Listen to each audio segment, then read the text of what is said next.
Ngomong-ngomong soal pulih, Cianjur sendiri kaya sumber daya untuk perekonomian, kulineran, dan wisata loh, fams.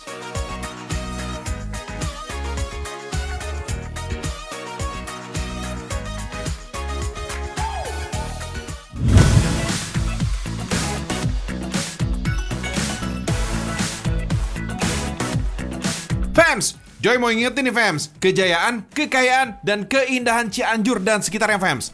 Salah satunya si ikon roti legendaris Cianjur ini, Tan Keng Choo. Pabrik roti ini fams sejak zaman penjajahan jadi pemasok roti tawar tentara Belanda se-Jawa Barat fams. Gokil nggak tuh? Lokasinya di Jalan Cokro Aminoto Cianjur fams. Pabrik legendaris ini sudah ada sejak tahun 1926 fams. Meskipun zaman udah makin modern nih, resep yang digunakan ini masih ala zaman dulu banget loh fams. Fams, roti jadul ala Cianjur ini biasa disebut dengan roti podeng. Kalau di Semarang disebut dengan ganjel rel dengan gula aren yang sudah dicairkan. Biar adonan bisa mengembang, bisa dikasih soda pengembang yang sudah ditambahkan dengan air hangat. Gak cuma resepnya aja, alatnya yang digunakan ini juga masih mempertahankan peralatan tempoe doeloe. Contohnya nih fams, alat pengaduk adonan ini nih fams. Alat ini pembuat roti buatan Belanda yang sudah ada sejak tahun 1940-an. Adonan yang sudah kalis kemudian dibentuk memanjang fams. Jangan lupa berikan sedikit tepung terigu ya, agar tidak lengket fams. Selain menambah kesan jadul, wijen juga bisa meningkatkan aroma dan menambahkan cita rasa pada roti. Oven yang digunakan ini juga alat tempo dulu banget nih fams. Tungku pemanggang ini terbuat dari batu merah yang menyerupai cerobong asap. Nah, panasnya ini berasal dari dinamo penghangat yang berada di sebelah pemanggang. Fams, pabrik roti ini juga dikenal dengan roti tawarnya yang jadul banget. Tapi mereka punya nih roti yang lebih modern juga loh. Pembuatannya sih hampir sama seperti dengan pembuatan roti podeng fams. Bedanya, roti manis ini tidak menggunakan gula aren, melainkan gula pasir. Wah, pantas saja kalau warnanya lebih putih ya. Roti modern ini juga dibuat lebih menarik fams. Mulai dari bentuk bulan sabit sampai tangkai bunga juga ada. Semoga ya roti legendaris ini masih terus bisa berproduksi, membuat perekonomian Cianjur terus berputar lagi. Amin.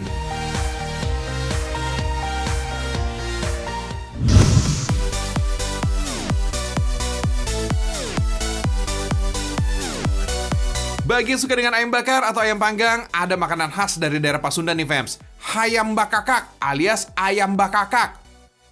Masakan ini biasa disajikan saat acara adat atau hajatan fams. Tapi sekarang udah mulai banyak ditemui di tempat makan biasa. Ayam bakakak adalah ayam utuh yang dimasak dengan bumbu ungkep, yang kemudian dibakar atau dipanggang. Jangan lupa ya teman makan ini fams, sambal pete Cina bumbu kencur. Selain bisa menambah selera, ini juga punya rasa dan aroma yang khas fams. Ayam bakakak biasanya menggunakan ayam kampung fams. Ayam kampung ini punya tekstur daging yang lebih keras dan liat. Kita buat bumbu ungkepnya dulu ya fams. Semua bumbu dihaluskan. Baru deh masukkan cabai keritingnya. Cabai merah keriting gak bikin makanan jadi pedas loh fams. Hanya memberikan warna kemerahan pada bumbu. Lalu tambahkan kunyit untuk memberi warna dan aroma khas rempah pada masakan. Terakhir masukkan deh serai gempreknya fams. Belah ayam kampung utuhnya agar semua bagian ayam bisa menyerap bumbu. Nah, selain itu akan mempermudah proses memasak dan matang sempurna. Untuk bumbu olesnya, rajang bawang merah, bawang putih, dan juga cabai rawit. Tambahkan kecap manis, mentega, dan sedikit garam fams. Aduk hingga semua bahan tercampur rata. Tumis bumbu yang sudah dihaluskan dan tambahkan air dan masak kembali hingga mendidih ya fams. Baru deh, masukkan ayamnya. Sambil sesekali disiram-siram biar bumbu merata. Ungkep ayam kampung sampai bumbu meresap dan air berkurang ya fams. Ini butuh waktu sekitar 45 menit sampai ayam matang dan daging menjadi lembut. Nah, terakhir nih, ayam bakakak yang sudah diungkep kita panggang. Oleskan bumbu dan kecap manis plus cabai rawit secara merata fams. Panggangnya gak perlu waktu lama. Kalau kelamaan juga bisa bikin ayam jadi gosong dan teksturnya malahan kering fams. Ayam bakakak siap untuk dihidangkan. Mantul! Fams, Kabupaten Cianjur ini memang terkenal juga dengan ayamnya. Namanya ayam pelung. Asli tuh dari Cianjur. Kata pelung sendiri berasal dari bahasa Sunda yang artinya melengkung fams. Ayam pelung menjadi bukti Cianjur juga kaya akan fauna cantiknya loh fams.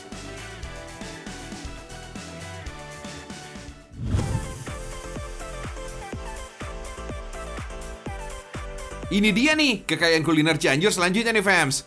Gurame Tauco. Menu yang sudah ada sejak tahun 1800-an ini bisa jadi pilihan untuk makan siang atau santapan malam kamu ya fams. Asal tahu aja nih fams, Cianjur juga sangat identik dengan tauco. Bahkan sering disebut kota tauco. Mau tahu kapan tauco masuk ke Cianjur? Tahun 1880 dibawa oleh pedagang asal Tiongkok. Wow, so long my friend. Hehehe.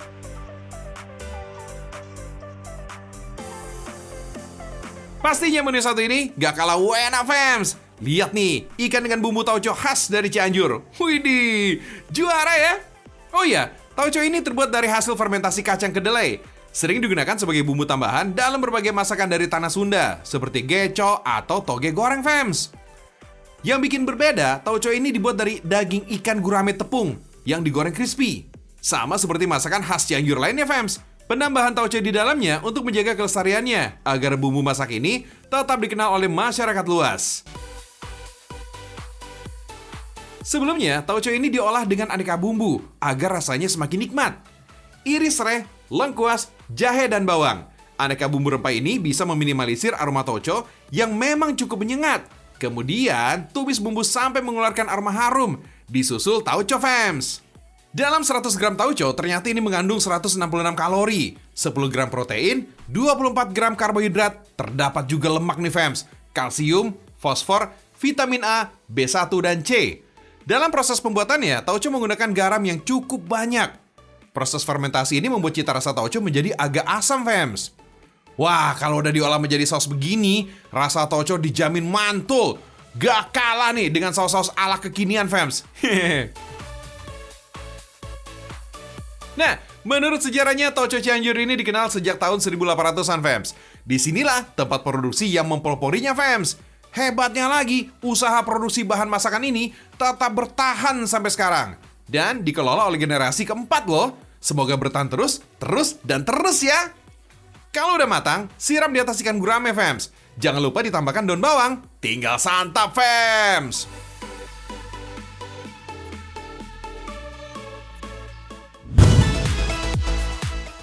Olahan kepiting jumbo ini fams menjadi hidangan khas di Kabupaten Cianjur, Jawa Barat. Nikmat deh kelezatan lelehan saus pedas yang berpadu dengan daging kepiting yang gurih. Luar biasa.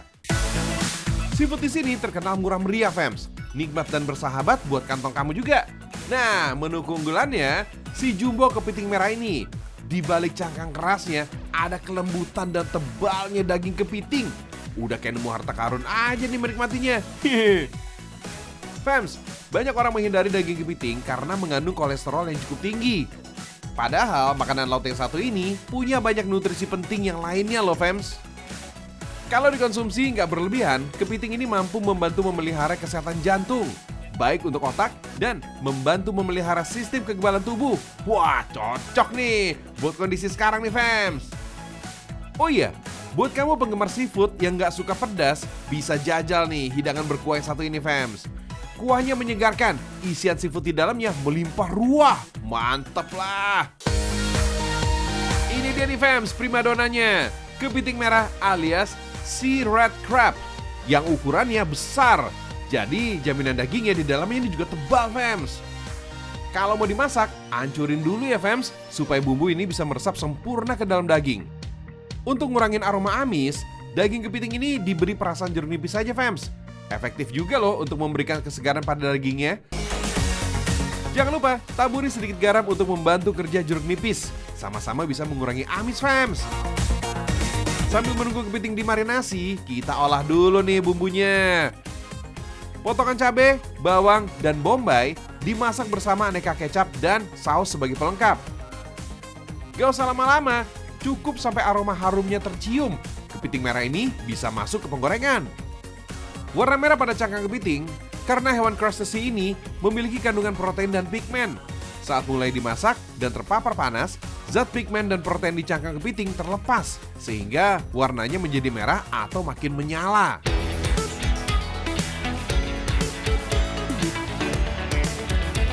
Wah, mantap nih. Kepiting merahnya semakin merah menyala gitu, fams. Taburan gula, garam, dan lada bubuk bikin rasanya makin sempurna loh. Terakhir, tinggal tuang minyak wijen ke sajian kepiting. Mantap, Fems! Olahan kepiting merah ala nelayan seafood dari Cianjur. Oh iya, Fems, dalam dunia kuliner seafood, kepiting merah ini menjadi sajian spesial alias istimewa. Kepiting yang punya habitat asli di lautan lepas ini, Fems, emang terkenal sulit didapat. Selain harus menyelam ke lautan dalam, melawan capit kepiting yang kuat, ini juga jadi tantangan nih buat para nelayan untuk mendapatkannya. Tapi tenang, kepiting merah di sini dijamin segar loh. Diolah jadi kuliner lezat, bukan dalam kondisi beku, tapi masih hidup unyu-unyu. Ayo, siapa yang mau?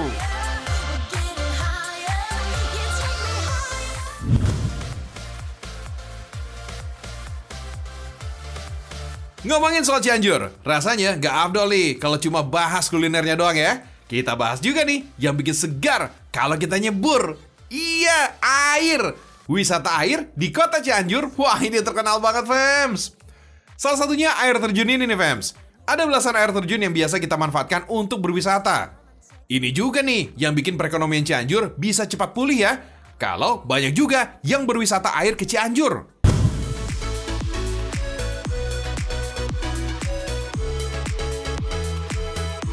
Salah satu destinasi wisatanya ada Curug Cikondang yang berada di Kecamatan Cempaka, Kabupaten Cianjur. Debit air curug ini cukup deras, apalagi kalau sebelumnya habis hujan, Fems. Dengan ketinggian mencapai 50 meter dan lebar 30 meter, Curug Cikondang ini ramai dikunjungi wisatawan. Untuk memasuki area curug, kita dikenakan tiket masuk Rp5.000 aja, Fems. Pengelolaan wisata ini dijalankan oleh pemerintah desa setempat. Pesona keindahan Curug Cikondang ini emang luar biasa, Fems. Bahkan disebut bak air terjun Niagara dalam versi mini. Selain itu, pemandangan alam di sekitar air terjun ini juga gak kalah mempesona. Akan terasa saat kita trekking menuju curug ini nih. Gak jauh kok, kita cukup berjalan sekitar 10 menit dari loket masuk. Jalur trekking yang berada di tengah perkebunan teh ini jadi daya tarik tersendiri nih saat berkunjung ke sini, Fems. Wah, begitu sampai di lokasi air terjun, kita akan disuguhkan pemandangan hijau dan megahnya air terjun Cikondang. Curug ini dinamai berdasarkan aliran sungainya, yaitu Sungai Cikondang, Fems. Nah, ini nggak afdol nih rasanya nih, tanpa mengabadikan lewat foto. Kalau mau foto ciamik dengan latar belakang curug, di sini spot selfie ini berupa bukit batu bertangga. Untuk berfoto di sini, kamu dikenakan biaya Rp5.000 dan didampingi juga nih oleh petugas demi alasan keamanan. Kamu juga bisa minta tolong petugas untuk mengambilkan foto juga kok. Kabupaten Cianjur sendiri setidaknya memiliki 17 lokasi wisata air terjun, Fems. Kebanyakan sih di wilayah Cianjur Selatan yang lokasinya cukup jauh dari pusat kota Cianjur. Puas foto-foto, kita juga bisa bermain air di aliran bawah. Jangan tepat di bawah air terjun ya, Fems, agak berbahaya nih, mengingat debit air yang cukup deras. Main di aliran bawah sini, ini udah cukup bikin basah kok, saking derasnya air terjun ini. Wah, kalau main air di area ini paling favorit buat anak-anak. Airnya nggak terlalu deras dan dangkal.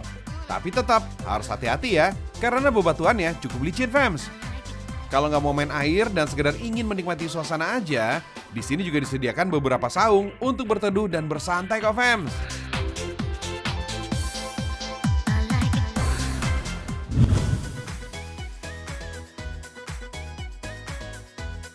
Fems, ternyata di Cianjur ada juga loh desa wisata yang masuk dalam 50 terbaik dalam ajang Anugerah Desa Wisata Indonesia ADWI tahun 2022.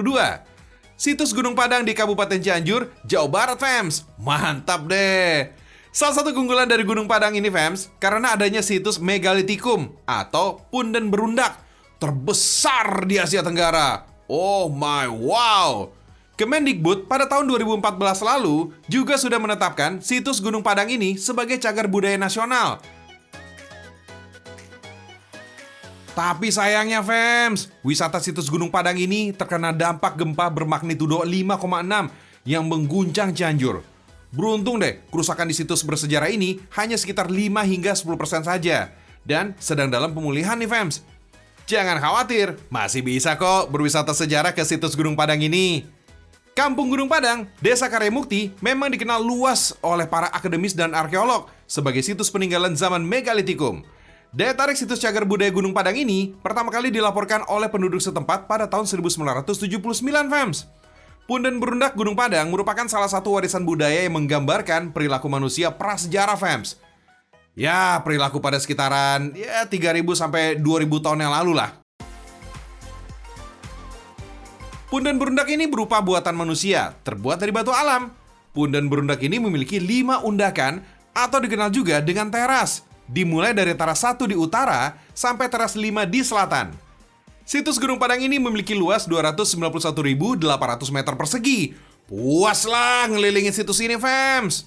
Bisa menghirup udara segar sambil belajar hal yang menandakan bahwa manusia Indonesia itu pintar-pintar, fams, di masa lalu. Sekarang juga dong. Sekarang pintar-pintar kok. Yuk, Cianjur, cepat pulih ya, agar wargamu makmur senantiasa. Amin.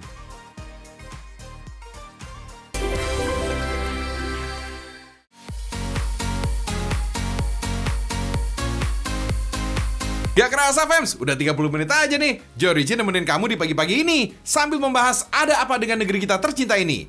30 menit juga kita berusaha membangkitkan semangat kamu, fams, terutama yang ada di Cianjur sana, yang baru saja tertimpa bencana. Yuk, pupuk lagi semangatnya ya. Let's go! Semoga segera pulih semuanya, bangkit lagi perekonomiannya ya. Dan juga semoga Cianjur semakin indah, semakin harum, dan dikenal namanya di dunia. Seperti Ragam Indonesia, Indonesia mendunia.